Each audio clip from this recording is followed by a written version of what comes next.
How y'all doing? Good evening. Good Vach.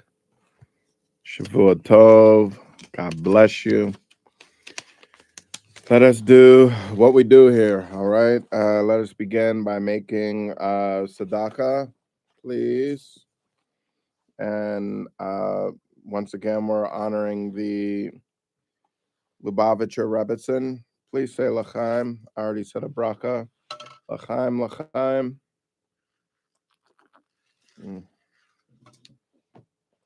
We making multiples of 5. So for Chaim Mishka Schneerson, the way that the name breaks down, we're doing the multiples of 5. So today I got nickels. Last time for her yard site, I was given the $5 bills. I should have taken out a little bit more. If you'd like to help us out, please 602-338-0129. Not too hard to find. All you gotta do is look. Let's slide right into our program as usual.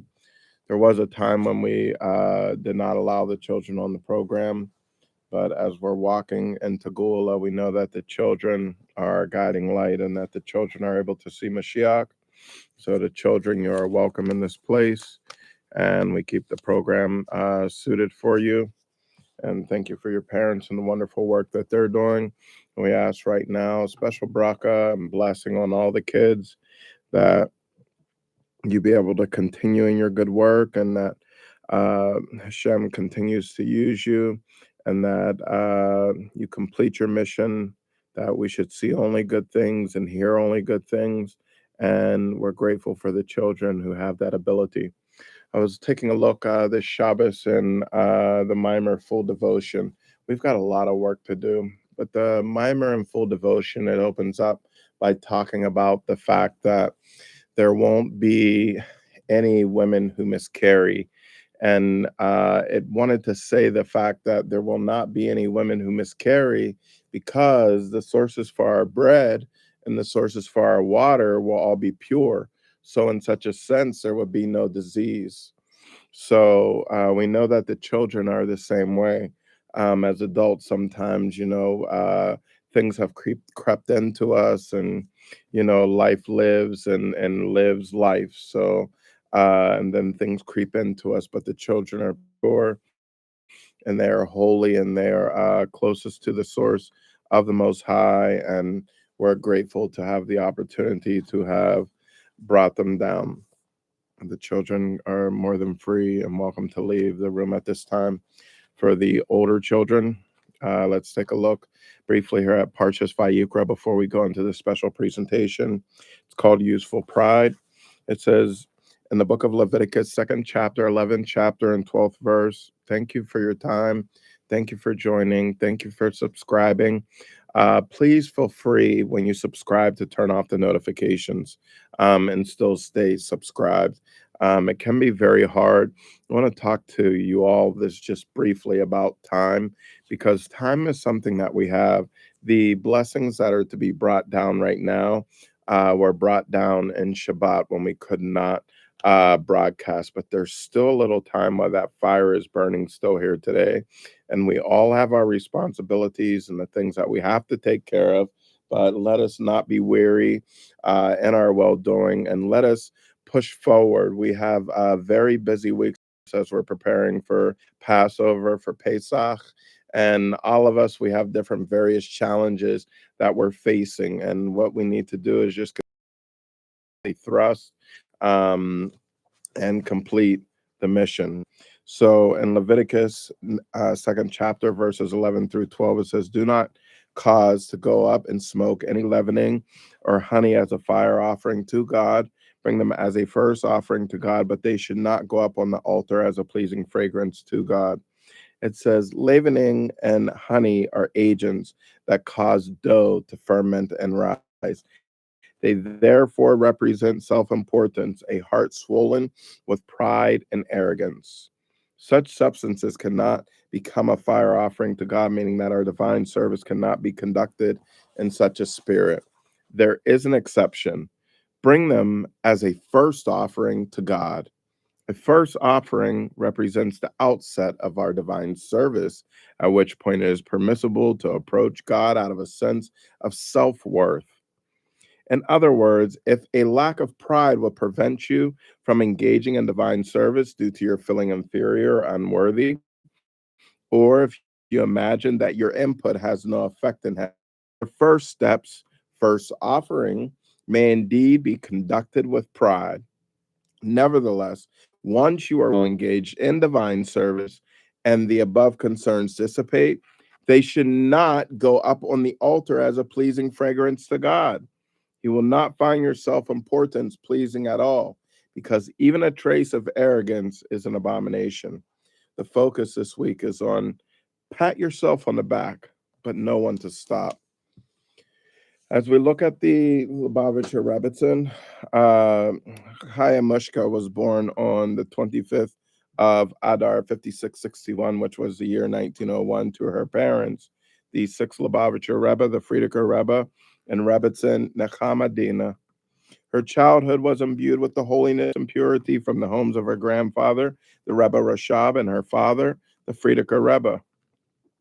As she grew older, she watched her father fearlessly stand up to one of the mightiest governments in the world in their war against Yiddishkeit and assisted him in his work. At the age of 27, she married our Rebbe in Warsaw, Poland. Following the Rebbitzins' Histalkus, the Rebbe launched the Mitzvah Yam Holedes campaign in her memory, an initiative encouraging people to celebrate and reflect on the significance of their birthday. A action-packed L'chaim L'chaim. Not only do we have an action-packed week with preparation for Pesach, but we also have the birthday of the Rebbitzin. We have a beautiful mimer to touch on there. We are going to be preparing for next week the yard site of the Rebbe Rashab. So we'll be going into the Kuntras Mayan starting immediately. We'll also, each one individually, will be going through their Pesach prep. Continued Mazel Tov, the Chabad of Arizona for 49 years of Shlichus here in Arizona with Rabbi and Mrs. Levertov.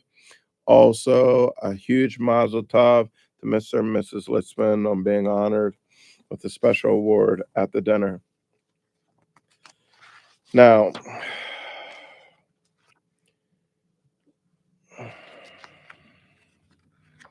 it goes into a lot about the Rebbitzin, but I just have, it says, until her passing, the Rebbitzin was very schneeus, like modest, and didn't make a big stink about things. The date of the Rebbitzin's birthday was not widely known, nor was it overtly mentioned in the Rebbe's sichos. However, even before Nisias, before the Rebbe took over the leadership, as we just celebrated not that long ago, the Rebbe often dated prefaces Pesach Davar of Sepharim printed by Kihas with this date, a practice reserved for days of special significance. A little over a month after the Rebbitzins Histalkus on Chof Hei Adar 5748, which was the year 1988, the Rebbe established Mitzvah Yam Holedes. In keeping with Vahakai Yeten El Libo, the living shall take to heart, the Rebbe encouraged people to celebrate their birthdays in a meaningful and Jewish way in the merit and memory of her holy neshama. It says here that the Rebbitzin was born in Shana Pashuta, a year with only one Adar. You know, we have the leap year. So those who have those types of birthdays and anniversaries and things. However, in leap years, the Friedeker Rebbe would mark her birthday on the 25th day of both Adars. In a letter dated on the 23rd of Adar 1, 5695 and 1935, the Friedeker Rebbe wrote to the Rebbitzin, this coming Thursday will be your birthday. I send you my blessing and loving wishes. May Hashem grant you and your beloved husband many long, sweet, and healthy years, much riches, material and spiritual. May Hashem fulfill all your requests for good and for blessing. 2 days later, on Thursday, 25 Adar 1, a photograph was taken of the Friedeker Rebbe and the Rebbe in the snow-filled Austrian town of Pukersdorf. Interesting. Don't want to forget and continual brakas for my dear friend Yaakov Lewis and his mishpacha. He and his son were just at Perkersdorf and sitting where the Rebbe sit. May we all have the opportunity to fill the Rebbe in our life. May we all take to heart the words of the Rebbe. May we all be able to feel the shining light that the Rebbitzin and the Rebbe are giving us in this moment. The Friedeker Rebbe was there for medical treatment with the Rebbe at his side, handling various responsibilities on his behalf. On the back of the photograph, the Rebbe inscribed this date here, Chof Hei Adar. So 1 month later, on the 24th of Adar 2, the Friedeker Rebbe sent another letter to the Rebbitzin offering his blessings and good wishes for her birthday. It says Campus Chumash. Special moment with the Rebbe connected with Rebbitzin's birthday took place on the afternoon preceding Chof Hei Adar in 5748, which was the year 1988. That day, a groundbreaking ceremony was held in Crown Heights for the new Beit Rivka school campus named Campus Chumash in memory of the Rebbitzin. To everyone's surprise, the Rebbe's car arrived at the site of the ceremony. Rabbi Avraham Shem Tov, the administrator of Beit Rivka, approached the car, and the Rebbe told him, "Tonight is Rebbitzин's birthday. I'm now on my way to the Ohel, and I will also stop at her resting place. I would like to give you a donation on her behalf as well as mine. Enclosed is $470, corresponding to the gematria of her name." That was the other amount that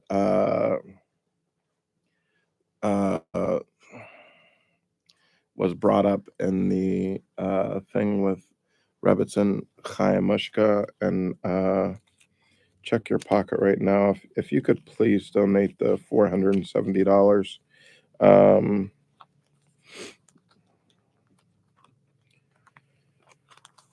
We're going to go into the Pushka right now. If you can't do 470, please do what you can. For those of you who can, if you'll match me right now, we'll pull out 400. Okay. And we're grateful, Father God, for the opportunity to be able to do that. 400 is good. 470 is for Chaim Mushka Sneerson, but 400 is good too. $4.70 is good too, if that's what you have. Now, it continues along and says here, for mitzvahs yam haledes, we're talking about the good deed of the birthday, the godly light that can be connected to in a birthday. It says here, the lessons and takeaways. On the first birthday of the Rebbitzin, following her histalchus, her passing, her I don't know how to say histalchus other than passing, although we know it's not a passing, but it's a passing, mamish. On Chof Hei Adar 5748, the Rebbitzins' 87th birthday, the Rebbe launched a new campaign.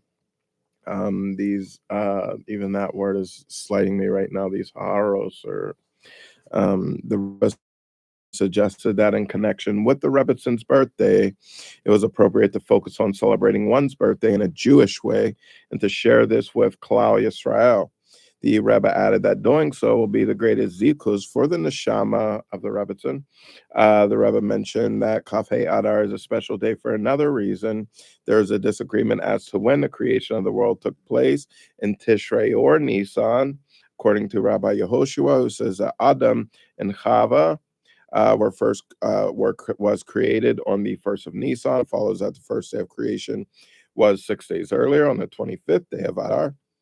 Although the halakha follows the opinion of Rabbi Eliezer that Adam and Chava were created in Tishrei, and Rosh Hashanah, the creation of the world, Kabbalah, and Chassidus reconcile the two opinions and explain that in Hashem's thought, Adam and Chava were indeed created in Nisan, while indeed they were created in Tishrei.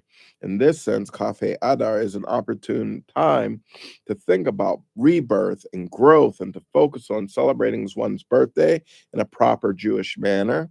The Rebbe then introduced two new elements to the Yom Haledes observance.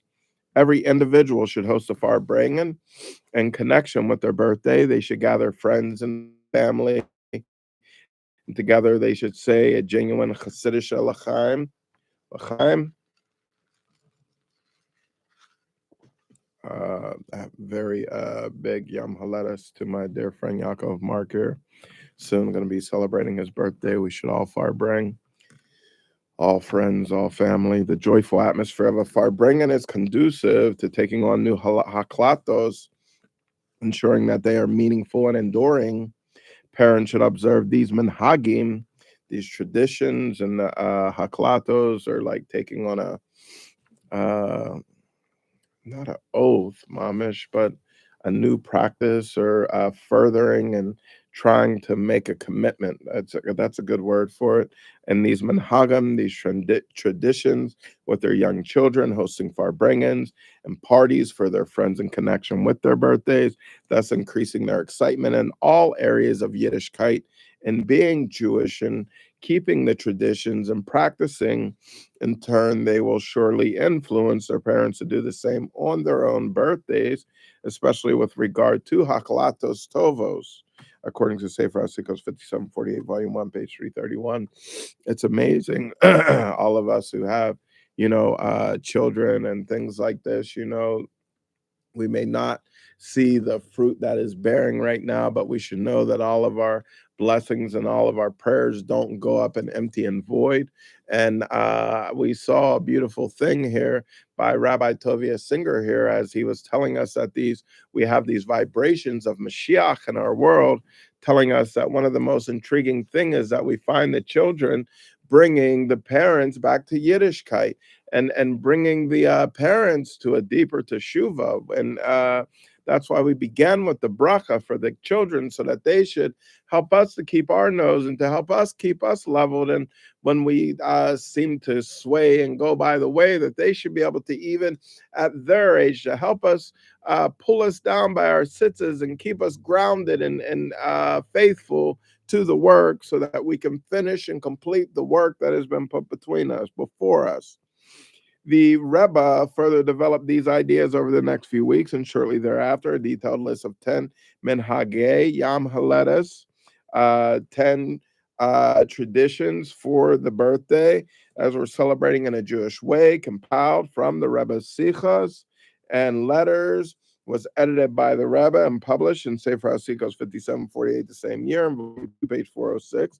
After the mitzvah was introduced, when children or adults would come to the Rebbe at dollars asking for a bracha for their birthdays, the Rebbe would often remind them to host a party using the English word or farbrengen in honor of their Yom Haledes. Now, Rabbi Levertov, he was never one, he didn't like the word party. And I think it had a different idea to him, but the Rebbe was saying that we want to have this party, but Baklau in general, Rabbi Levertov teaches us that we don't party, you know what I'm saying? But a house full of Jews, as at this current time, I'm not going against what he says, but we can party, but the party, so this party idea, it's not a, so do you understand what I'm saying? Okay. So we don't party. That's what Rabbi Levertov teaches us, and he teaches us. On birthday, you should have a farbrengen. You should have a gathering of people at your home, that the Rebbe sometimes at dollars would ask them about the party. But in Arizona, we don't baklau party. Okay, Menhage Yam Haledes, okay? This is based primarily on a list that was edited by the Rebbe and published in Sefer HaSikos 5748. Let's breeze along a little bit more. Receiving an aliyah. One should receive an aliyah to the Torah. We thank God for all the women, because I like one of the stories. I can't remember this rabbi's name, but he met his wife at Chabad on Yom Kippur, and they got married, and they're blessed, and they're holy. And I like the fact that he told me when his son had his bar mitzvah, he wanted his wife to get an aliyah. I know this isn't Chabad like type of practice, but his wife was a doctor. He was very uh, you know respectful of his wife, and he said, who am I to tell my wife that she couldn't have an aliyah on the bar mitzvah of our son? So they had kind of done it like another way, but this is in general this is a women's program also, but in general the proper conduct for one's birthday. Tzedakah, one should give extra tzedakah before shacharis and mincha. Tefillah, the prayers, one should increase their intention, the kavanah, during their prayers and in contemplating the greatness of the Creator. And we also do extra tehillim. In the book of Psalms, it says at least one sefer. And then we do the new kapitel. So in accordance with the Baal Shem Tov's instruction, who gave us the initial instruction here, and the portions of light that we should be pat ourselves on the back, but know when to stop. It says, according with the Baal Shem Tov's instructions, to recite the chapter of Tehillim corresponding to one's age. Okay, the new chapter should be studied. Now, in the first year, one would read chapter number 1, like when a child is first born, because that's their first year of life. Blessed is the man who has not walked in the path of the wicked, nor sits in the seat of scornful, the upright man. Okay, but as the child turns 1, then they go to number 2. So if you are the Rebbitzin was 87, so in that year she would be reading Psalms 88. If you're 50 years old, you don't read the 50th Psalm every day. You read 51 because you're in your 51st year of life. Torah study. One should increase in their Torah study by adding an extra shiur or lecture and nigla and the revealed amounts of the Torah and Chassidus on the birthday, in addition to the regular learning of should already be established of Chitas and Rambam. God help us all. Sharing Chassidus. One should learn at least a section of a mimer by heart and review it to a group of acquaintances on their birthday or at the earliest opportunity, preferably during the following Shabbos afternoon. Spreading Yiddishkeit and Chassidus. Says one should increase efforts to inspire others to grow in Yiddishkeit and Chassidus in the spirit of Ahavish Yisrael. It says that the Rebbe told an individual that when he will speak with others about Yiddishkeit with greater enthusiasm and more chayas on his birthday, it would have a stronger impact as the increased strength of Matzalo Gover is present on that day. And that was in Yechidus with Rabbi Shmuel Lew, and we're grateful for the Lew family here in Phoenix, Arizona. And it says, elevating mitzvah observance. One should take on a new Hiddur mitzvah, like a beautiful, being more scrupulous and observing mitzvahs, similar to the practice on Rosh Hashanah. And as we'll be talking about in a moment, how much the women can beautify things, and we take reflection. One should spend some time alone reflecting on the past, identifying areas in need of improvement, and making new haklatos for the coming year and the birthday Farbrengen. One should host a Farbrengen with family and friends to express gratitude to Hashem for the gift of life on this special day, as able to recite Shekianu on a new fruitful and say L'chaim to Chaim Mashka Schneerson, and a very happy birthday, and Yum Yum Haletas. And you should know that we are here, and we celebrate the birthday with you, and we ask for brachas and continue to Hatzlaka, and then the Shama should have an aliyah, and we bring with you even now, and take to heart these words from the Rebbe, teaching us to Farbring, and for your father, and for our whole family, mamish, and just so that we should all be able to have blessings rain down in our life. L'chaim. The idea and concept of a birthday is much interesting, as well as especially here in America. Not most people do. They only have a separate name, but we do have 2 times when the birthday is observed. And then we also have those who are Gerim, those of us who are converts.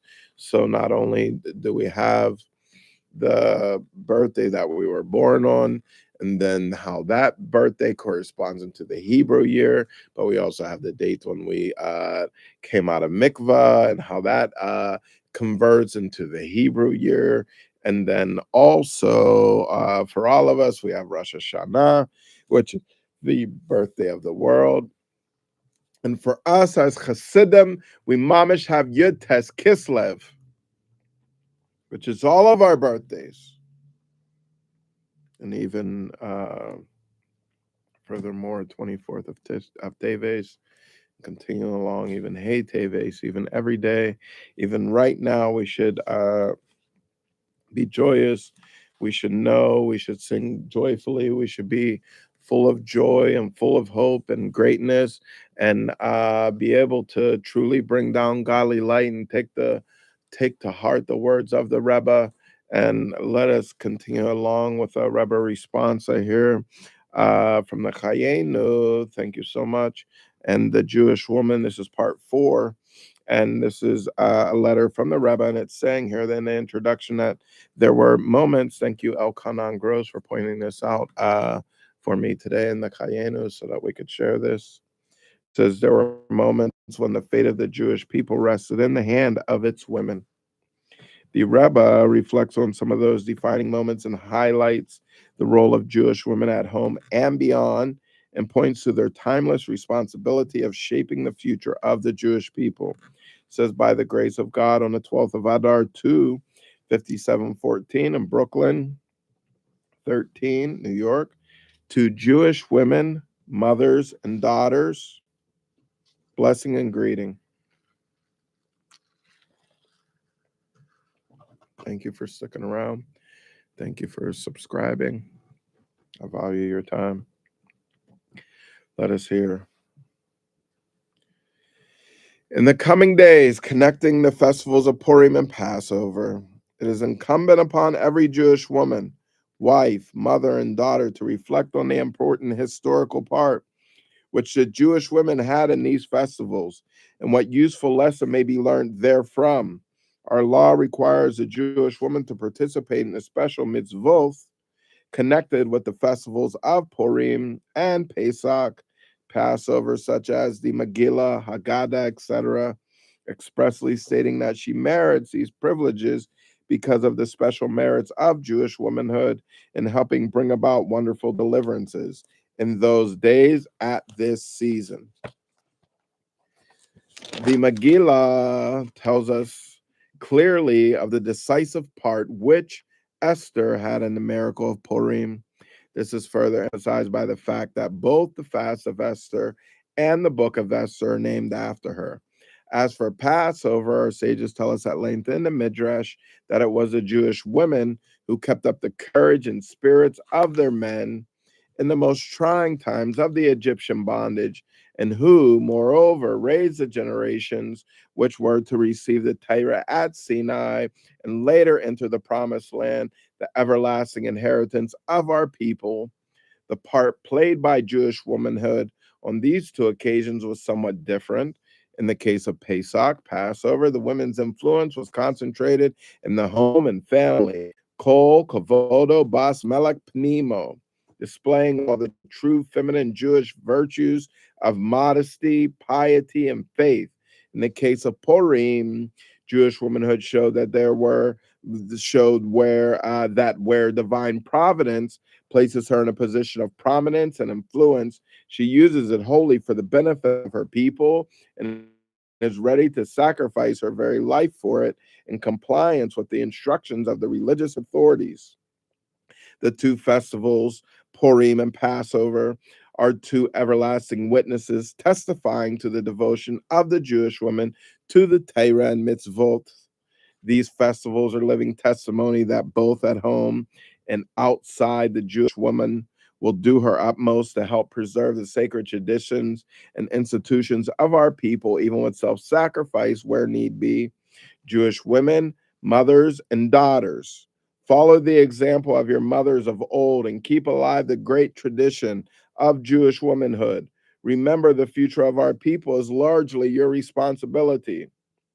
Your sincere devotion to your responsibilities will surely bring you God's help.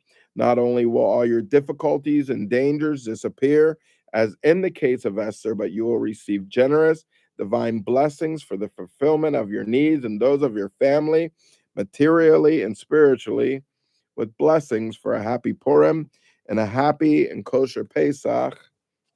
It says here that there's some takeaways. Every Jewish woman should reflect on the important part of the Jewish woman had in the course of Jewish history. In the case of Passover, the women displayed true feminine Jewish virtues of modesty, piety, and faith. The case of Purim shows that when God places a woman in a position of influence, she uses it wholly for the benefit of her people. The story of Purim and Passover are testimony that both at home and outside, the Jewish woman will do her utmost and preserve Jewish traditions and institutions. The future of the Jewish people is largely the women's responsibility. Continued thanks to my wife for all her beautiful work and continuing Judaism in our family and all the women. Shall we go inside of the mimer, please? Okay. And speak a little bit about the mimer and Lahavin, Anan, Rosh Kadesh, whatever the rest of the words are. This Hasidic discourse by Rabbi Shmuel Sneerson called Feminine Faith, as promised. Let us open it up and go inside. BH, L'chaim, L'chaim.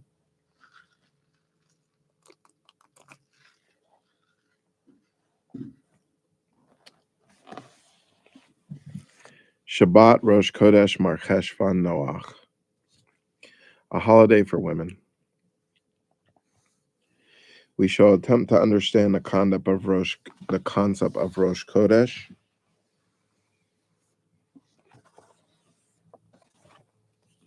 Literally, the head of the month, just as the head contains the overall vitality of the body, which we learn in Tanya chapter 51. Although the soul's influence as a vitalizing force is felt in all parts of the body, its powers are centralized in the brain, the nerve center, which regulates and sends commands to all the organs. Similarly, Rosh Chodesh is the nerve center, which regulates and sends commands to all other organs. Similarly, Rosh Chodesh is the nerve center of each month, from whence all of the vitality for that month is apportioned to all of its other days. The head of the month contains the overall vitality of the entire month, as we learn in Shefa Tau 8.3 and other sources. Saying in the transcriber's notes of this discourse, the reason for the term Rosh Chodesh is because it is the head of the entire month. The human head comprises the entire body, while all the limbs are the particulars. Similarly, Rosh Chodesh, the head of the month, comprises one entire month, while all the days of the month are the particulars. And Rosh Hashanah, which translates literally as the head of the year, comprises the entire ensuing year. Similarly, page 22. Just as Rosh Hashanah contains the overall vitality for the entire coming year, as we learn in Lakotei Torah Tavo 41c, and also Rosh Hashanah 53d and 58a, other sources, and this Kuntras Umayan, which we're going to get into discourses 18 and 19 in English from Kihas from 2006, Overcoming Folly, on page 258. Let us look at it right now, even. Let's grab it.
All right, so this is heavy, but let us just touch a piece of Discourse 18. We'll be going through the full discourse here, but let's just have a quick summary here of Discourse 19 and 20. We'll start with the summary for there's two parts to each 18 and 19. It's saying that the Sephirah of Malkut emanates as a root and single point. Rosh Hashanah is a construction of this Malkut, i.e., it receives from the higher nine Sephirah. The root of flow is from Keter Malkut. On Rosh Hashanah, it is still concealed. On Yom Kippur, revealed. On Sukkot, it is Makiv. And on Shemini Atzeret, integrated and then elicited through Malkut. As I was saying before, we're still unpacking the blessings from some Kastaira. And the second part of Discourse 18, it's saying here the five severities of Atik, divide the beneficence elicited into Malkut, for those of you who are familiar with these terms. The might of reigns, the five articulations, divide the voice. The five fingers divide the generalized power, and then the power acts through them. The cup of salvation rests on them, the five fingers. The seal ensures that the flow attain the appropriate destination and to each individual. Discourse 19, the first section says the seal assures that the beneficence reach its appointed place and to each particular recipient. The general beneficence by Malkut of Atzilut at Naila, the sealing is the spiritual chesed of Atzilut. Atzilut is removed from Bayah as fire is apart from the other elements. Only through the Ha'ashtashlis of this Biyah can there become, through the agency of five severities, a kindness appropriate to creatures. All the high stuff, guys. We're going to go through this in a minute. And the second part of Discourse 19 goes 6 days. Their meaning in Sephirot and service man's task of joining space and time and uniting them with God each day according to the day's significance amongst the Sephirot. Judgment is whether the flow allotted him will be translated into physical terms or remain spiritual, and whether it is to be for children, health, and prosperity, or only one is possible to change from the one form of kindness to another. The Baal Shem Tov changed wealth for children. So we'll be getting into this after we complete the program here. And last time we wanted to go into some parts there, and so we know our schedule is very busy. So if we end up busy, then we've gone ahead and opened that. Now it continues along back inside for the women's program on feminine faith here, that saying that similarly, just as Rosh Hashanah contains the overall vitality for the entire coming year, it's based off of all those facts in those summaries that we were just talking about there in the 18th and 19th discourses there in Kuntras Amayan. Rosh Chodesh contains the overall vitality for the ensuing month, encompassing the vitality of the next 30 days. This entire concept needs to be better understood. In addition, we need to understand why Rosh Chodesh is considered a special holiday for women, who observe it more carefully than do the men, as we learn at Jerusalem Talmud, Pesachim, beginning chapter 4 in the Perkei de Rabbi Eliezer, chapter 45. If you need more sources, you can go there. This is a given, Lakutei Torah, Bracha 97b. The reason for this is that the women, did not agree to hand over their jewelry to their husbands for the making of the golden calf, according to Levush 4:17:1, and also Likud Dinei Umen Haggai, Rosh Chodesh chapter 3. Thank you, Kihas, for that. Over 37 years ago, they printed this book. The Likud Dinei Haggai, Rosh Chodesh, not this particular book. From the year 2009, Baruch Hashem. So about half of that time. The reason for this is that the women didn't hand over their jewelry to their husbands for the making of a golden calf, and this merit, the Holy One, blessed be He, rewarded them with Rosh Chodesh as a day to observe more carefully than men. This seems to contradict the halakhic principle that women are exempt from performing time-based positive commandments, as we know, and we see in Kedushin 29a, and other sources cited there, that women generally are relieved of any that must be performed at a specific time, for instance, the Shema in the morning and at night, or wearing a talit or tefillin in the daytime. And the transcriber's notes of the discourse, there are many reasons for this. One is, for restrained by time, a woman is duty bound to her husband. And we do find that women are exempt from some of the great mitzvos, such as shofar, sukkah, and lulav. Rosh Chodesh too is specifically time bound, because a day earlier and a day later are not related to Rosh Chodesh. Now, although the prohibition of working on Rosh Chodesh is only a custom, nevertheless, it is a legitimate custom, as stated in Perkei D. Rabbi Eliezer and in the Jerusalem Talmud. And so why was it given specifically to women?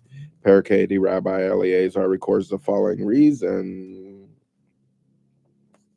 When the mixed multitude misled the Jewish people to create the golden calf and then announce, remove the golden rings, the women refused and so were rewarded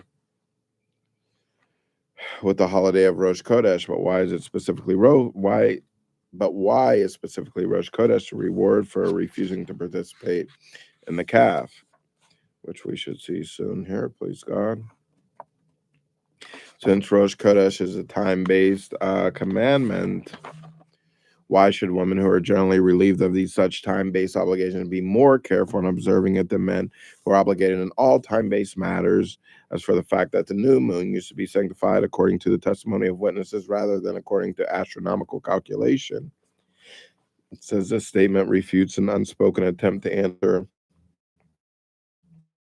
the question as to why women are more stringent in their observance of Rosh Chodesh, if one should assert that Rosh Chodesh is actually not a time-based commandment because its induction is not automatically triggered by the passage of time, but rather proclaimed by the high court based on eyewitness testimony, then the following explanation will dismiss such an argument.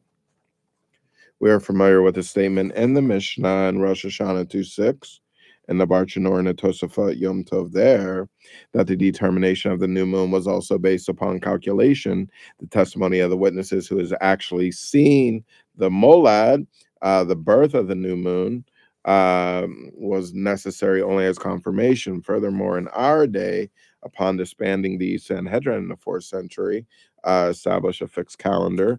The lengths of the months are thus predetermined based on astronomical calculations rather than depending on the actual testimony that the new moon has appeared, as we learn in Lakutei Sikos, volume 16, page 94, footnote 10. When the new moon is not established by testimony of witnesses, we depend solely upon calculation. As such, Rosh Chodesh is indeed a time-based commandment. It's saying thus the question remains, being that the occurrence of Rosh Chodesh is pre-scheduled, its observance is an entirely time-based commandment from which women seemingly would be exempted altogether. Now, incomprehensibility of the sin of the golden calf.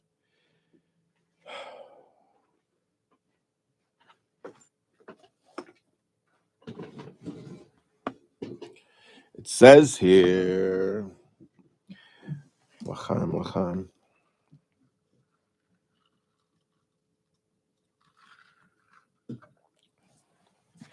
We will presently be able to understand all of this by first explaining the underlying idea behind the episode of the golden calf. Upon seeing that Moses delayed in descending from the mountaintop, this is according to Exodus. Now we can open up to the 32nd chapter in the first verse, where it's saying here that the day after the nation heard the 10 commandments at Sinai, Moses ascended to the mountain to receive the written tablets.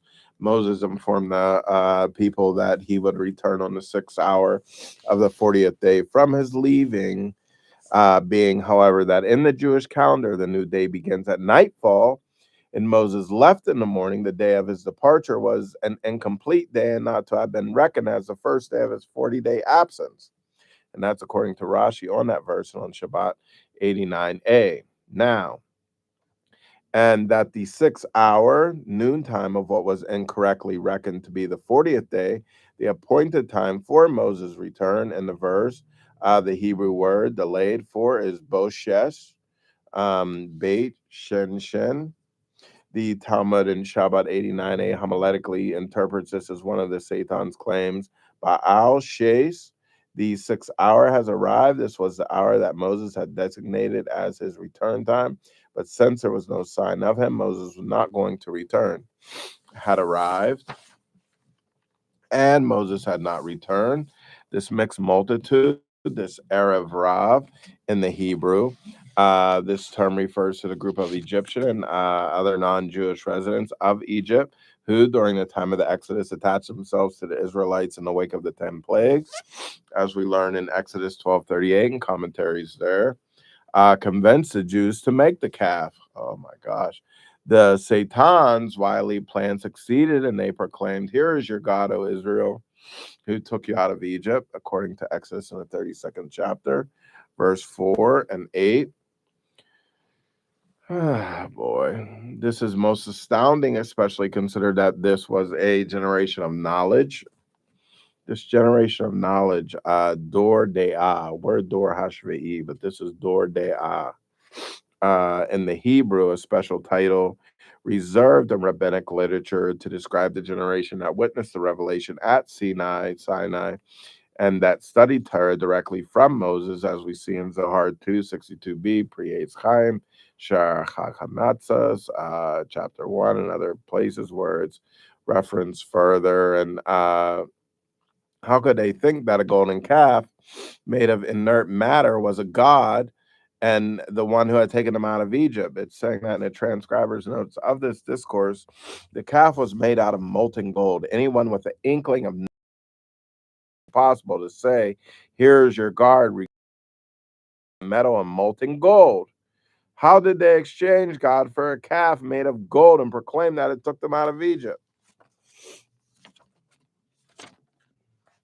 God help us to get through the mimer in a very tight time constraint.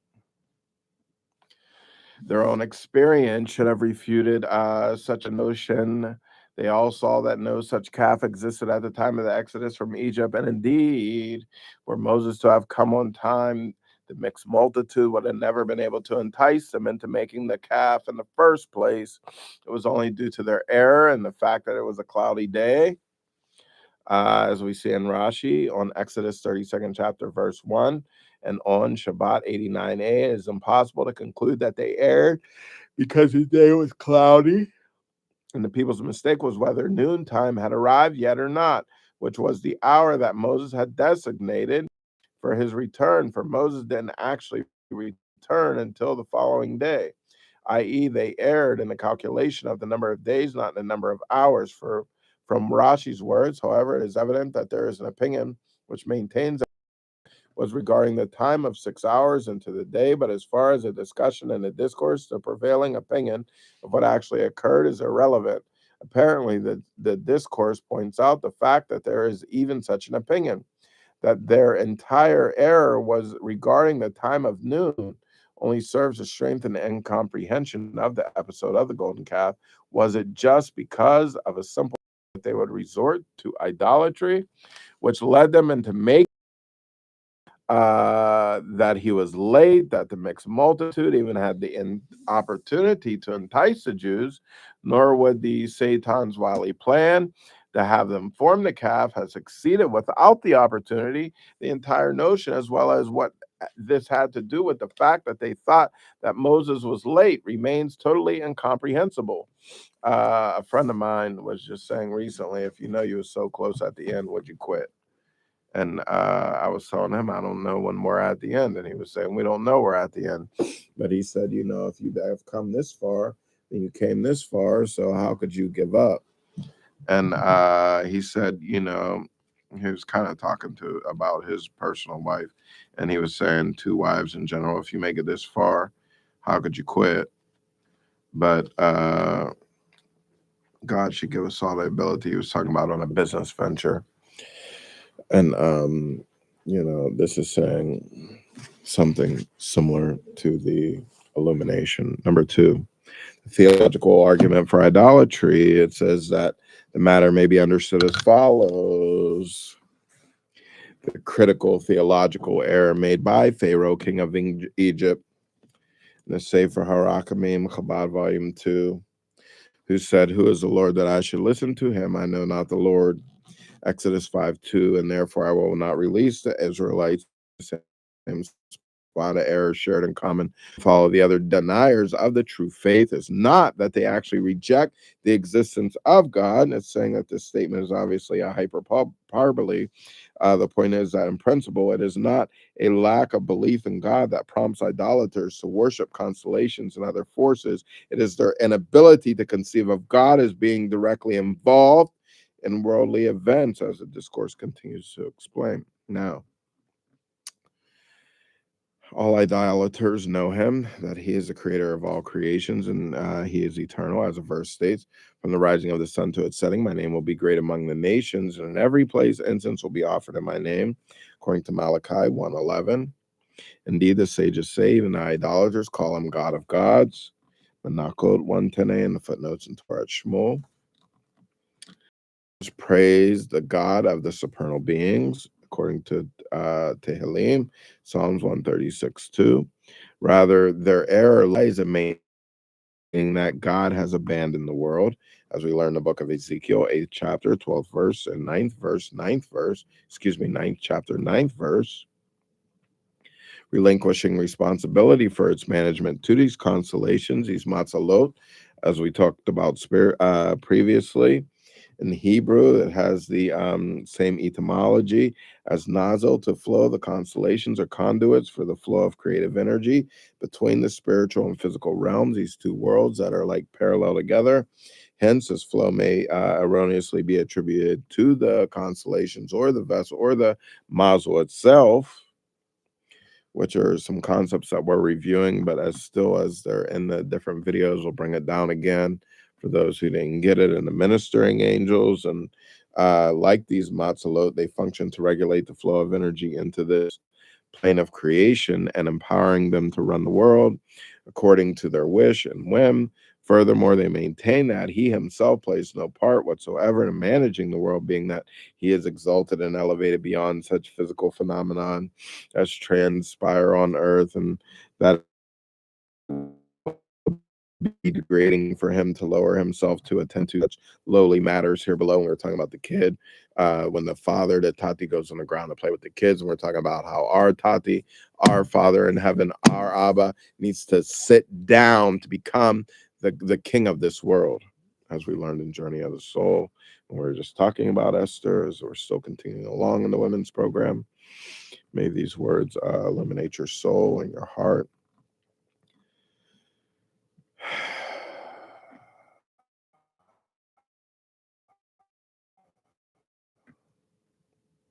So he himself plays no part in managing the world or whatsoever. When we fall into this issue of idolatry because we think that we're going to gain something, and we're giving up a holy phenomenon for a worldly phenomenon. We've given up our forever, given up our when they were talking about in the 50s and the Sikha, how we were giving up,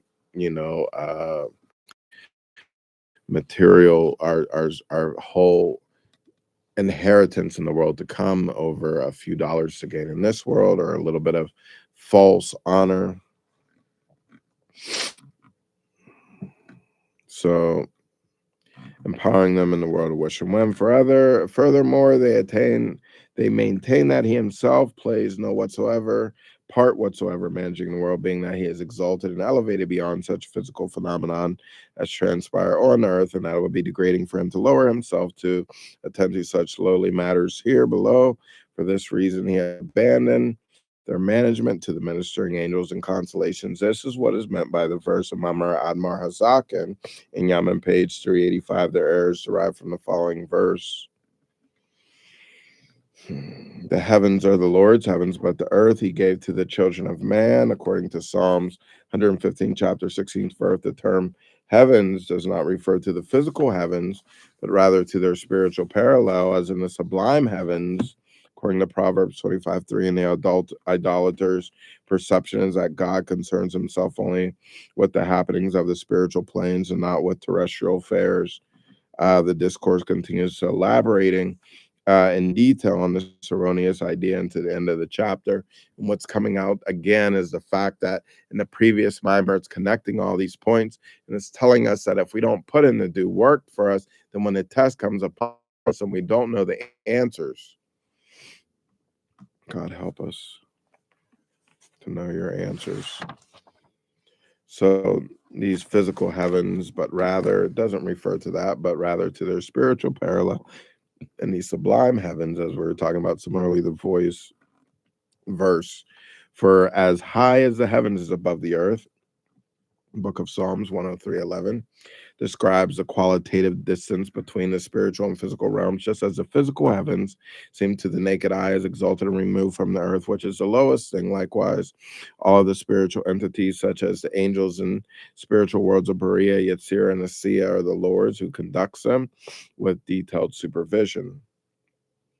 There's a lot to go into about this spiritual worlds and about Hashkaka Pratis in contrast, due to the earth and all that is upon it in Deuteronomy 10:14, being the lowest creations, it would be degrading for him to pay attention to them with detailed supervision.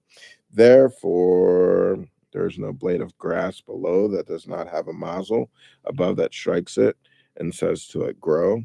He has empowered the constellations and ministering angels to manage and supervise such affairs according to their wish and whim by the power with which he has invested them, namely to supervise with detailed supervision all of the specific details attendant to the mundane phenomena that occur upon the physical earth below.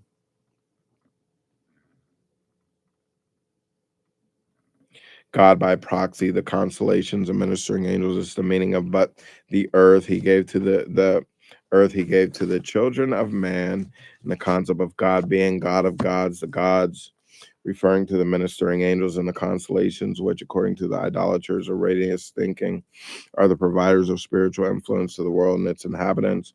For this reason the idolaters worship him.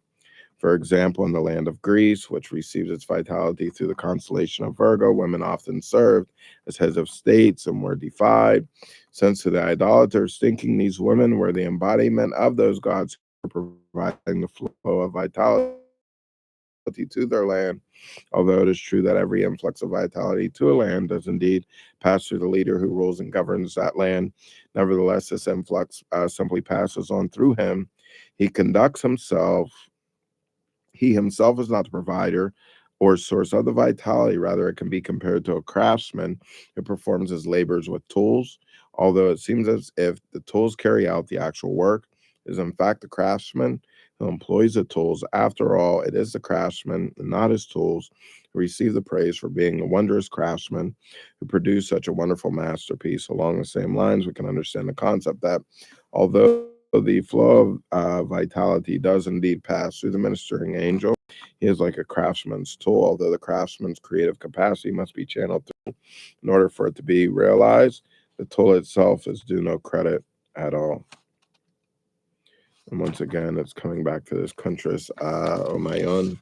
It's saying here that, and saying that the creator is the God of gods, the idolaters offer the interpretation that while he is their ultimate source of vitality, he does not rule or over or govern the world at all. Instead, they claim that he is the God of gods, for the earth he gave. In this reading, the second phrase of the verse describes God relinquishing of terrestrial affairs to his appointees, meaning the ministering angels and the constellations are the ones that manage the earth, since for him to do so would be degrading. As previously explained, and we've talked about multiple places, God is so exalted in the sense of being lofty and exalted that his glory transcends the heavens. Psalms 113:4, as has likewise been explained. This is what Pharaoh meant when he said, I know not the Lord. He has no relation whatsoever to me, inasmuch as he is lofty and so on, and has abandoned the management of the world to the constellations and ministering angels. Therefore, who is the Lord that I should listen to him? Pharaoh reasoned that God would surely not intervene to change the terrestrial status quo, i.e., his harsh enslavement of the Jews and have them sent away from his presence to serve God in the wilderness. As such, I will not release the Israelites. Let's check something out here.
L'chaim, l'chaim, l'chaim.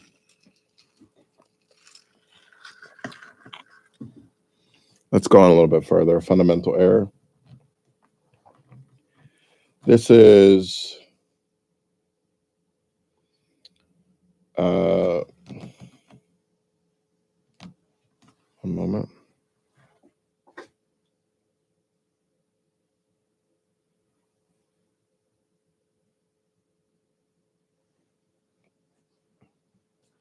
This is truly an erroneous belief, for he who dwells on high is the very one who looks down so low upon heaven and earth. According to Psalms 113, chapter verses 5 through 6. Accordingly, the Jews who are believers, the children of believers, as we learned Shabbat 97a, this expression referring to the innate spiritual character possessed by every Jew by virtue of a spiritual inheritance transmitted through the soul. The Jew intuitively senses that God attends to all the affairs of man, that there is no consolation for the Jews, as we learn in Shabbat 156a. It's saying here that, oddly enough, each nation possesses a guardian angel who serves as a conduit for the flow of vitality. There are 70 ministering angels that actually correspond to the 70 nations of the ancient world from which all modern nations descend. The Jews, who are not included in this count, as in the expression one lamb surrounded by 70 wolves, according to Tankuma 1205 and Esther Rabbah 1011, do not have a specific guardian angel through which godly energy is channeled to them. Rather, they receive their vitality and sustenance directly from God. It's saying that Hasidus interprets a statement homiletically, that instead of reading it Ein Mazel La Yisrael, which means there is no constitution for the Jews, it is read Ayin Mazel La Yisrael, that the conduit from which the Jewish people receive vitality is a divine state of Ayin, literally nothingness, so termed for it surpasses the comprehension of created beings.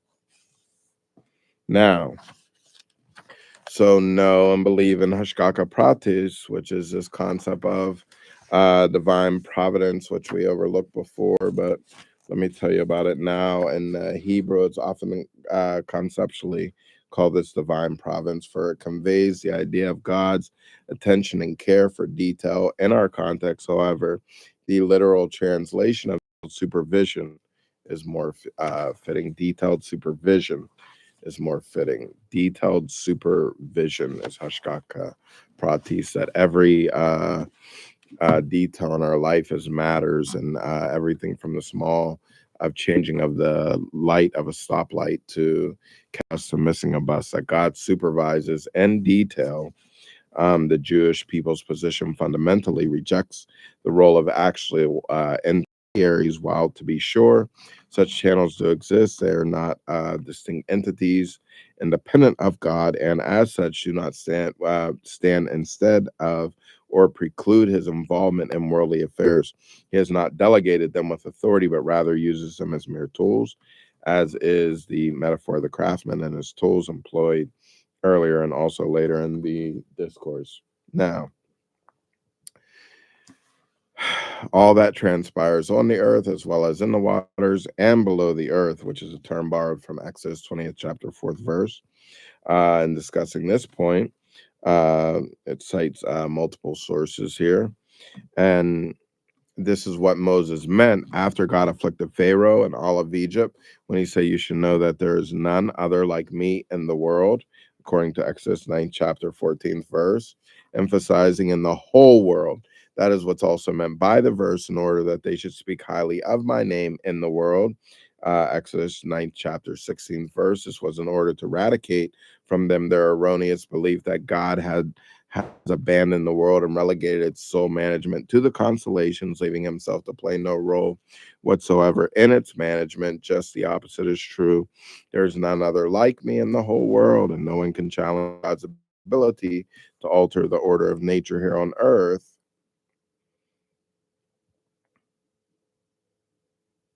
The main point is to know that there is none other like God. However, the Egyptians too agree that God is the manager over the heavens, but they are in denial when they maintain that he relinquished responsibility from the earth for the earth. Therefore, God wrought miracles and wonders on earth, changing the earth's nature according to his wish and desire in a manner that the Egyptians would come to the realization that God is also the manager of the earth. Hence the words in the whole world.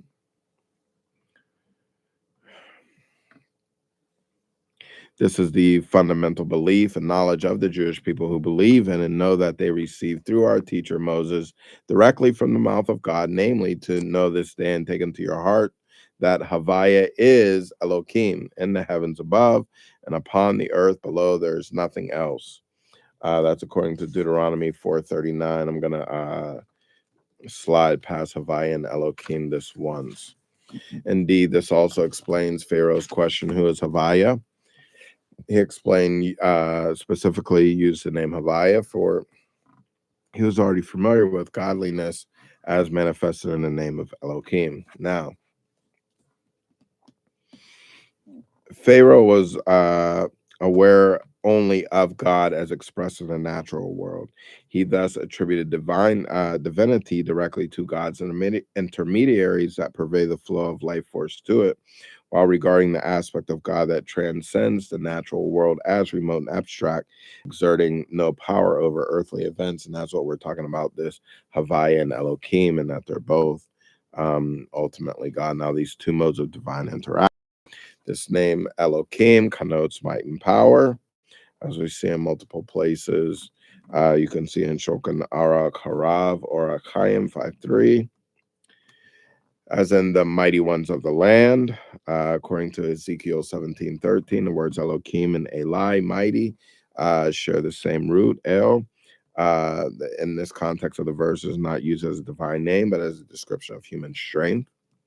Thus, when interpreting Pharaoh's dream, Joseph said, Elohim will provide for Pharaoh's welfare in Genesis, the 41st chapter, 16th verse, for he understood that to Pharaoh's thinking, it was axiomatic that the power, that is, divine power, is expressed only by the name Elohim, that provided him with vitality, should also be the one to provide for his welfare.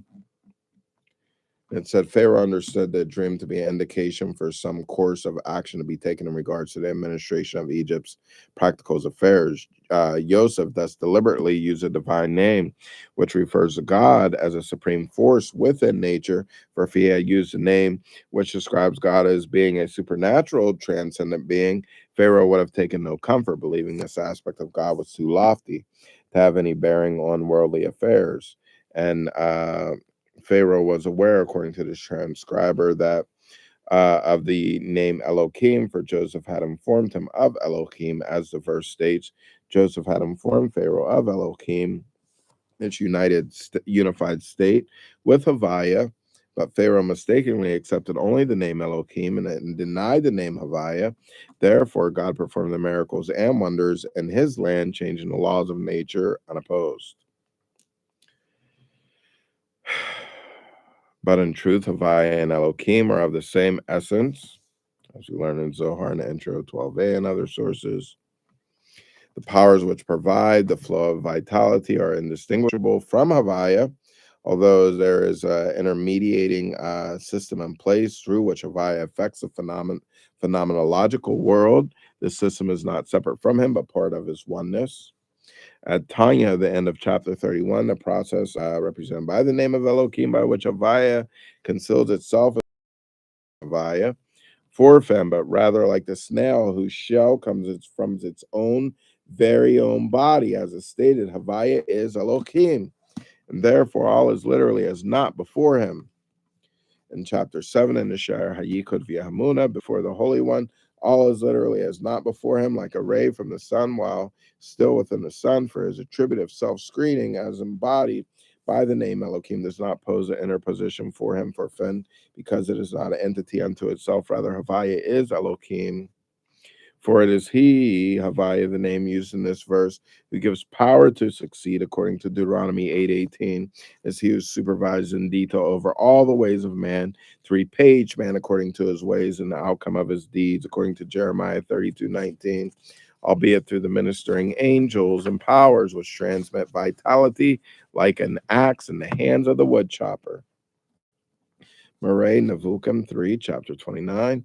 This is the meaning of the verse: in the heavens above and upon the earth below there is nothing else, just as in the heavens above, which even the idolaters concede is the abode of his glory and is privy to his detailed supervision, so too upon the earth below there is nothing else at all, namely the power of a ministering angel or other purveyor of vitality, even the likes of the angel Matat. Matat's full name is Matatron, but it's customary that his name be pronounced not be pronounced in full. For as the Zohar 3:282b states, he is God's servant, the first creature created by God and the ruler of all his heavenly legions. In addition, Rashi on Exodus 23:21 writes that his name is similar to the name of his creator. The numerical value of this Matat being equivalent to the divine name Shaddai, Shen Dalad Yod. Nevertheless, he too is no more than a tool employed by God, as we see in Sanhedrin 38b. For this reference, and an interesting discussion between Rav Edie and a heretic regarding the very question of Matat being effectively divine. Call the minister of the universe in Yavamot 16b and Tosfot there is not something else besides God's essence. There is nothing else at all, for there is literally nothing besides him. The axe in the hand of the wood chopper, the role of the ministering angels may be compared to that of an axe, which has no significance of its own without the wood chopper who uses it. Lachan. The axe has no choice over what it does or does not do. The generalities and specifics of how the axe is used are entirely up to the wood chopper's artistic vision and manual dexterity. The work is not at all attributable to the tool, but rather to the craftsman who acts through the tool. As for the saying, a craftsman without tools is no craftsman. We learn this in Gevel Benjamin, Volume 1, at the beginning. The phrase implies that the tools are as significant and are significant in their own right.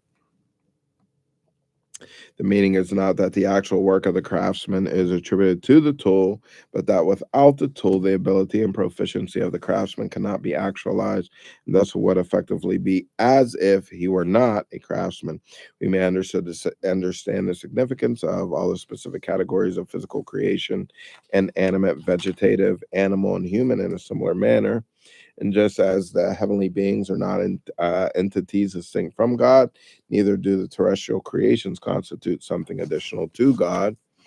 Although each general category and each specific creation has its own degree of power and vitality, these do not constitute anything additional to God's essence. They are not even called partners. Rather, these powers are all expressions of Havaya. For this reason, in a statement, Havaya is Elohim. The name Elohim is in the plural form. Okay. The plural form indicates that God provides a quality and quantity of energy that varies to befit each individual type of thing. Now, signifying that the powers that enliven all species created, formed, and made during the stage of creation, as well as each specific creation, whether an animate, vegetative, animal, or human, are all expressions of Havaya. Even now, it is He who brings them into being exactly as when they were first created. According to Shar Hayika Vahimuna, chapters 2 and 3 in the Samak Sedex, Sefer HaKakira of 25b. Indeed, the verse, you give life to Machaye, them all, according to Nehemiah 9:6. Nehemiah may alternatively be read.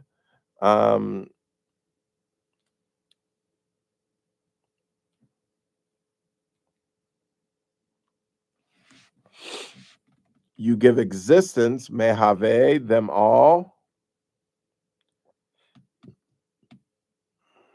This phrase gives life. It doesn't mean that God only provides created beings with life in the way that the soul animates the already existent body. Rather, the verse implies that this provision of life also serves to create them to be responsible for their continued existence, according to lessons in Tanya, She'er Hayikra Hamuna. The salient point is that since all creations are utterly dependent upon God for their very existence, they are truly non-entities and represent anything additional to God by virtue of their essence. At every moment and every instant, as it says, who in his goodness renews each day continuously the work of creation in the liturgy, as we see this in the blessings of the Shema, other sources there. As explained elsewhere, the renewal of creation is an expression of his essential goodness, for it is the nature of the benevolent to do good. He renews and re-enlivens old things each day continuously, and not just each day, but each moment the daily renewal being slightly more recognizable, as explained elsewhere. And it's saying in the transcriber's note of discourse, although God renews the existence of creation, each and every movement, the creation existence of creation, each and every movement. The verse mentions the daily renewal of life force since it is more readily comprehensible to the human mind. At the beginning of creation, it was first dark and then it became light. When people see that this takes place every day, too, that first it's dark and then morning arrives, it becomes a given that God renews creation every day. In truth, however, the renewal of life force takes place each and every moment. So, after stating this Havaya is Elohim, the verse intensifies the point, saying that the verse first states that both the transcendent and immanent aspects of God are one, this Havaya and Elohim. It then goes further and states that not only are both aspects of God one with each other, but that everything in existence is one with him and that there are no other power or forces outside of him. By explaining that there is nothing else besides his essence that is, thank you, God. No forces operate in partnership with God, is explained elsewhere. We learn this in True Existence and other sources. The transcriber's notes here says the concept of partnership is, as our sages say in Nida 31a, there are three partners in creating a human, which we've been talking about, the Father, the Mother, and God. Although the Father and Mother's contributions are incomparable to that of God, breathing the soul into this fetus, they are nevertheless partners, for they chose to marry and procreate when they had the ability to do the opposite. By contrast, the heavenly hosts do not possess the ability to choose freely. Okay, know that. And are merely an axe in the hands of the wood chopper. The axe does not choose to chop and when not to chop the wood, as you get it, as we can do, and therefore cannot be considered a partner, quote unquote, such as the status of the heavenly hosts. Now, oh boy. In order to negate that notion, the verse reiterates that where there is nothing else. Indeed, all the signs and wonders were brought unto Pharaoh in Egypt for this same purpose, to prove that there is none like me in the entire world. According to Exodus 9, chapter 14th verse, by logical extension, there is nothing else the idolaters except that God has sole authority in heaven. However, in the earthly realm, they believe that there are other powers that rule, proving God's ultimate control over earthly happenings is thus a direct and wholesale refutation that any other power or authority exists. These signs and wonders showed them that the ruling nation of Egypt had no power to thwart or stand in opposition to God. For had the constellations any power to do so as they wished, they would have opposed, according to the transcriber, and was by its very essence nothing additional to essence, but rather like the plowshare used to plow, the axe used to chop, and other similar analogies when the Egyptians beheld and recognized the greatness of God's miracles and the punishments to which they, their gods, were sentenced. according to Exodus 12:12 and Numbers 33:4. They all believed in one single God, albeit for a minute, for they saw, for a moment, for they saw the ruling constellation of Egypt was powerless to oppose God and save them from his hand. In the Maimar Admor Hazaking, in Yam, page 385, the constellation and ministering angels of Egypt are nothing, are non-existent before him, for everything is not before him. You have made a name for yourself to this day, Nehemiah 9:10. It became clear to all that he is God in the midst of the earth specifically, and there is none else aside from him. The stars and constellations are merely an axe in the hand of a woodchopper, and he arranges them according to his will. It is God, according to Exodus 8th chapter 15th verse, who is ruler all, even on this earth, and not as they has erroneously believed, that he has abandoned it, leaving its control for other forces. Battling constellations, yet the mixed multitude that we just talked about, this era of Rav, sought to deny God's dominion over the entire world when Moses delayed in his return from the mountain, Lachaim. They rebelled further by desiring that the Israelites also stray from the true belief. They exposited to the Jews their explanation that matters were just as they had seen before the Exodus, that is, that the true managers of the world were indeed the constellations and ministering angels above, although Egypt had been stricken with plagues from which their ruling constellation could not help them.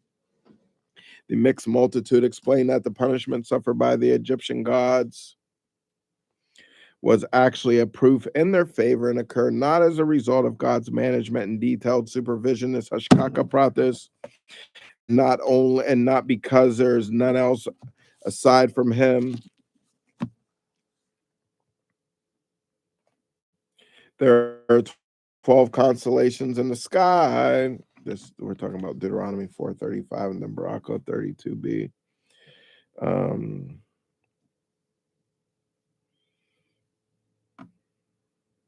The Egyptians erred in assuming that the creation of the world by God was in the manner of cause and effect. However, since in such a case the cause is changed by being transformed into effect, the Egyptians reasoned, how is it possible for the Creator to be invested to the extent of dealing with physical creations? That would be a great transformation and degradation for God. Clearly, his glory transcends the heavens, for their spiritual effects will not influence him as much, but he has abandoned the earth to the stars and constellations. In truth, however, the idea of cause and effect applies only in the lower realm, that is, the involvement of an animal soul from the animalistic face of the divine chariot. As we see in Ezekiel 1:10, similarly, there is no blade of grass that doesn't have its muzzle above that strikes it and says to it, grow, according to Bereshit Rabbah 10:6. But the actual creations of the world was not in the manner of cause and effect, God forbid.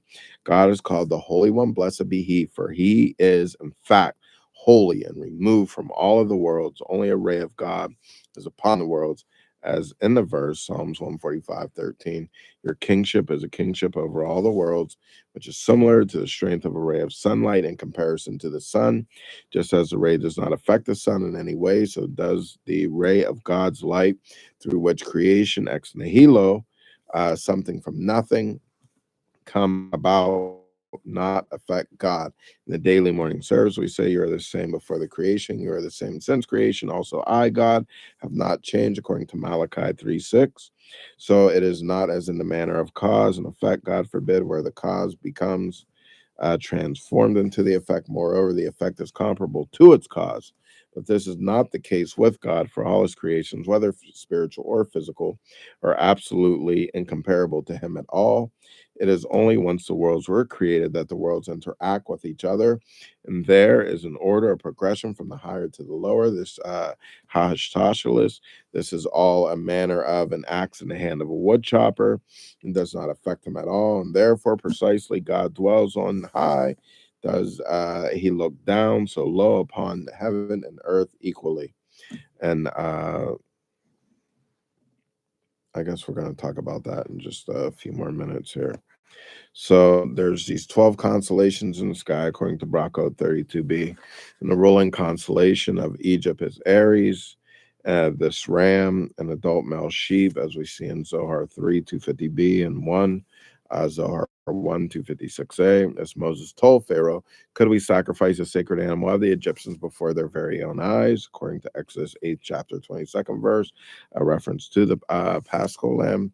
Now, the real purpose of the Pesach offering was, according to the Zohar and Ra'aya Mehemna 3, 251a, that the Jews should slaughter the sheep, according to Exodus 12:6, with all of its various legal stipulations, such as do not break any of its bones, as we learn in verse 46, and do not eat it raw or cooked in water, but only roasted over a fire, including its head over its legs and internal organs, in verse 9 of the 12th chapter of Exodus, to completely invalidate the distinct vitality of the god of Egypt, the constellation of Aries. For this same reason, in the story of Joseph and his brothers, the Torah states, because the Egyptians were unable to eat with the Hebrews, as we learn in Genesis 43rd chapter, 32nd verse. We've talked about this before. As the Hebrews dined on sheep, but the mixed multitude, this Erev Rav used cunning, declaring to the Jews that the constellation Tyrus, the bull, according to Or HaTorah Tisa, page 1986, as follows: Aries had battled the constellation of Aries, the sheep, and prevailed over it. We find this idea in the book of Daniel, chapters 10 through 12. Angel of Babylonia, who described his war in heaven with the minister of Persia. And this is the sort of thing they argued that had taken place in Egypt, proving that the constellations are the one who managed the earth. Therefore, the mixed multitude advised the Jews to make a molten calf with the idea of entangling them in the worship of Taurus, as to their thinking it had prevailed over Aries. They thus declared, according to Or Torah Tisa, page 1986, here is your God, O Israel, took you out of Egypt, claiming that wasn't the hand of God that did it, but the power of this constellation, Taurus, who was victorious over Aries, the constellation of Egypt. Thus, in Psalms 106:20, the prophet complains they exchanged their glory for the likeness of a grass-eating ox. The constellations are ultimately rooted in the beast of the divine chariot, as we learn in Ezekiel 1:10. From there and down is where the concept of Elah and Alul, cause and effect, comes into play. Similarly, the root of Taurus is in the face of an ox of the chariot. However, they exchanged their glory, for in fact it was God alone who had wrought all the awesome deeds and wonders, and it was the mixed multitude who attributed it to the power of Taurus, which is the rooted in the face of the divine ox. And the transcriber's notes of the discourse. In truth, the constellations are unable to wage war themselves. The description of the constellations battle in Daniel was due to the command of God, but on their own they are powerless.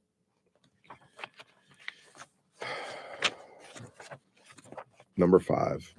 Souls from the feminine plane. Okay, the women, however, rejected this argument and did not participate in the mixed multitude scheme, refusing to contribute their jewelry to make the calf. This was because the source of their souls, i.e., that they were from Nukva, literally female, this Malkut, this royalty, kingship, the 10th and the last of the Sephiros. And his kingship has dominion over all, according to the book of Psalms, the Tehillim 103rd chapter, 19th verse, namely Malkut, the head of all the 70 ministering angels in heaven. And the 70 ministering angels are nullified in relations to this Malkut, and Malkut spread its rule over the lower levels, all the levels lower than itself, to the extent of governing the laws of nature in this lowly world, as we see in Psalms 145:13. The women knew and sensed within their souls that there was no substance to the constellations and ministering angels to a greater degree than the men. For the souls of the men from the masculine plane, the Ziyar Ampen, literally the small face, used collectively for the 6 midot of Sephirot of Chesed, Gavor, Tiferet, Netzach, holding Yesud, often we call it Za'ah, the Ziyar Ampen. Of Atzilut, which is the loftiest of the 4 worlds, a godly world, just awareness of something higher, something beyond godliness. And Atzilut itself is not considered to be a created world, but it's emanated, and that God's attributes appear out or manifest. And regarding the men's soul, learning in honor of my brother Theodore Jason Ben Humber Doler. Been thinking about my boy Holy Phil. May both of y'all continue to have an elevation. It is also the 1-year anniversary. We're dedicating this whole program to Fakey. What's her name? It's her yard site. There, today, the first year. God help us all. Faggy Boss Sarah, I think is her name, here in Phoenix, Arizona.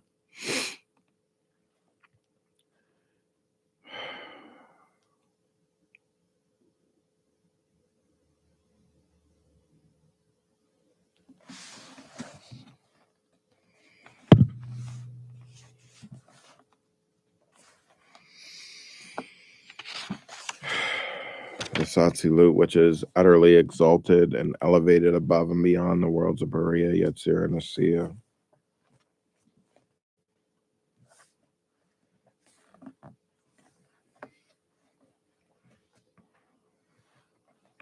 For this reason, those who deny God's detailed supervision, his Hashkaka Pratis, say his glory transcends the heavens representing this Zaire Amping, this male of Atzilut, and he has abandoned the earth representing this Malkut.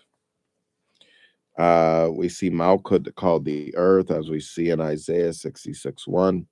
The earth is my footstool, the nations maintain that his glory transcends the heavens, i.e., the glory of God refers to the realm, the Sovev Kol Amim, exalted and lofty, termed elsewhere, the glory of the omnipresent, which is the Saer Anpen, and refers to the realm of space, as it's written in the book of Exodus 33:21. I have a special place. And Hosea 5:15, I will depart and return to my place. And Ezekiel 3:12, from his place he has abandoned the earth, i.e. Malkut, so that the ministering angels will be in charge, as is written. The heavens are the Lord's heavens. Hence, the men believed in the management of the ministering and constellations.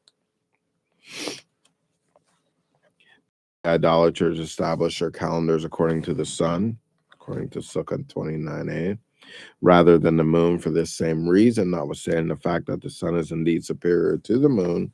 According to the Zohar 1:249b and 251b, compares Malkut to the moon that has no light of its own save that which it is given from the sun. And additionally, in Eitz Chaim 6:5 and 8:5, speaks of Malkut as being a dim speculum because it has no light of its own. Yet this is precisely the point. The error lies in saying that his glory transcends the heavens, that his glory upon the spiritual realm with no role in this physical realm at all, i.e., the fact that the idolaters give central importance to the role of the sun rather than the moon is consistent with their attitude that God is lofty and remote. By contrast, the Jews establish their calendar according to the moon, as if to declare that he is both God of the earth and God of the heavens, according to Genesis 24, chapter 3rd verse, and that above and below are equal to him. The Jews establish their calendar according to the moon, specifically, for there is no constellation for the Jews, for the Jewish people on earth, specifically, as explained above, although to rule upon a lowly world constitutes a lower level of dominion, and the truth is that his name is sublime to himself, yet this is precisely his point. God's infinite light is loftier and more exalted than the level it is perceived to be by the idolaters, who call him the God of gods. His rule and supervision on such a low plane is precisely because he is so tremendously exalted. For whatever is more exalted can descend lower. In comparison to God's essence, above and below are synonymous. And so he rules over both in equal manner, as it's written in Jeremiah 23rd chapter 24th verse. I fill the heavens and the earth equally, and I, 1 Chronicles 29:11, all that is in the heavens and on the earth, which Targum relates, that is unified in the heavens and the earth is comparable to a circle, which has no higher or lower part. This also confirms to the opinion that the heaven and the earth were created simultaneously, as stated elsewhere in Chagiga 12a.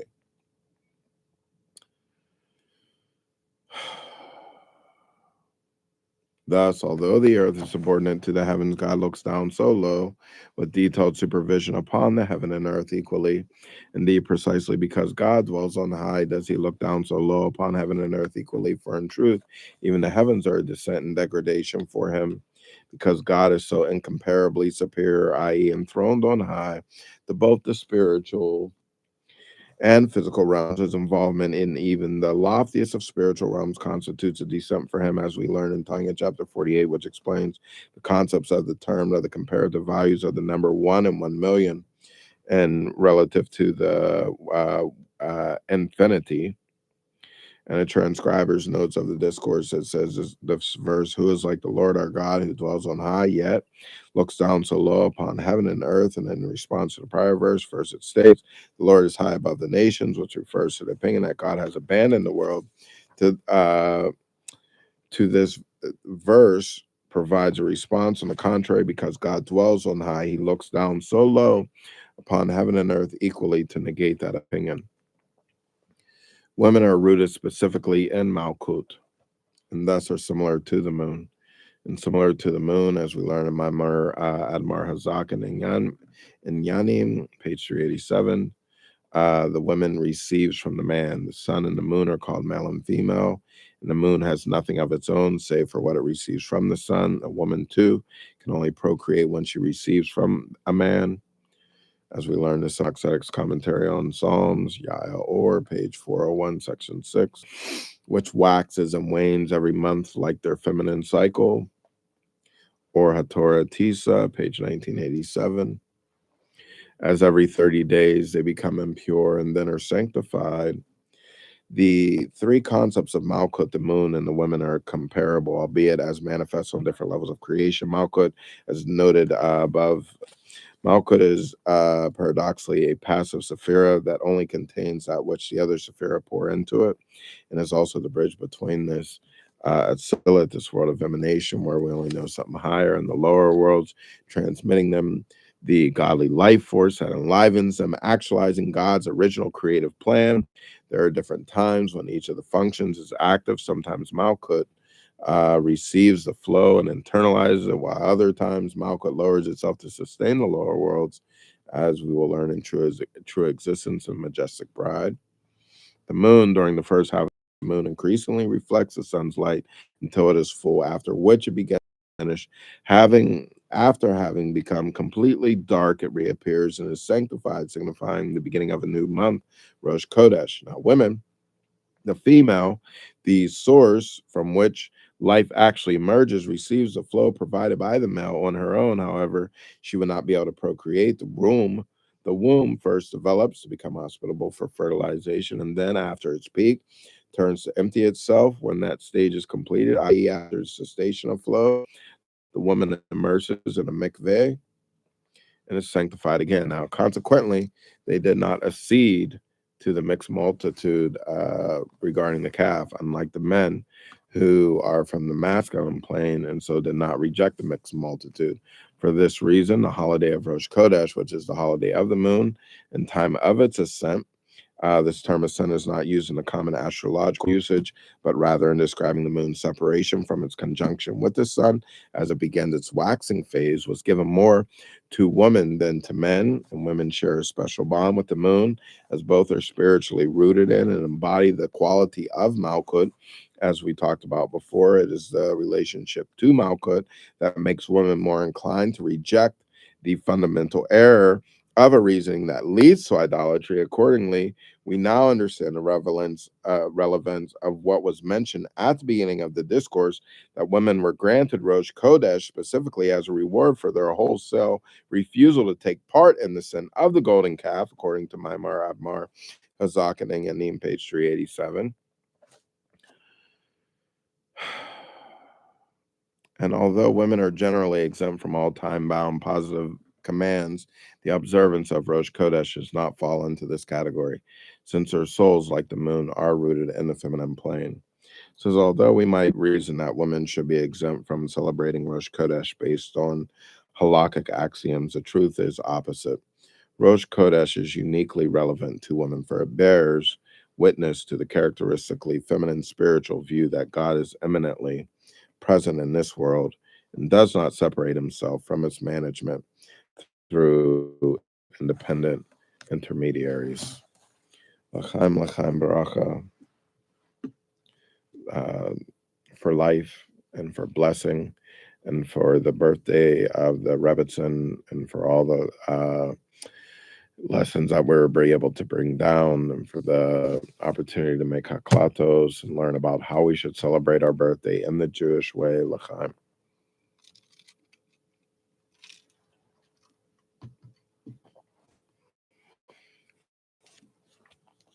Let's get the name one more time because this whole learning was dedicated for a dear friend here in Phoenix, Arizona.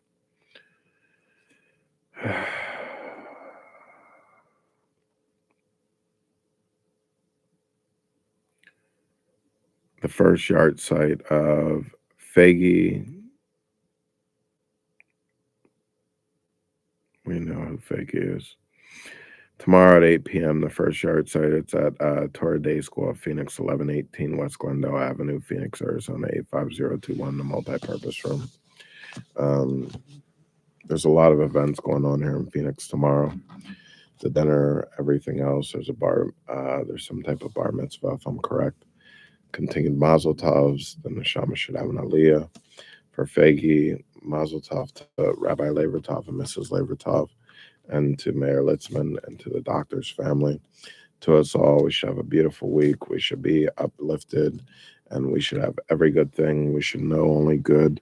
We should do all that we can. We should do all that we can to all verkant, and we should walk upright to Mashiach ut kommt Mashiach. Thank you for joining in with me. Thank you for subscribing.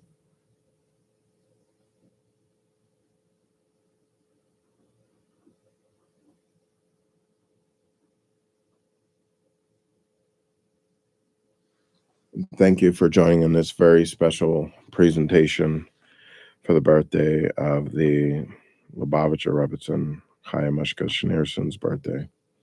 L'chaim, l'chaim.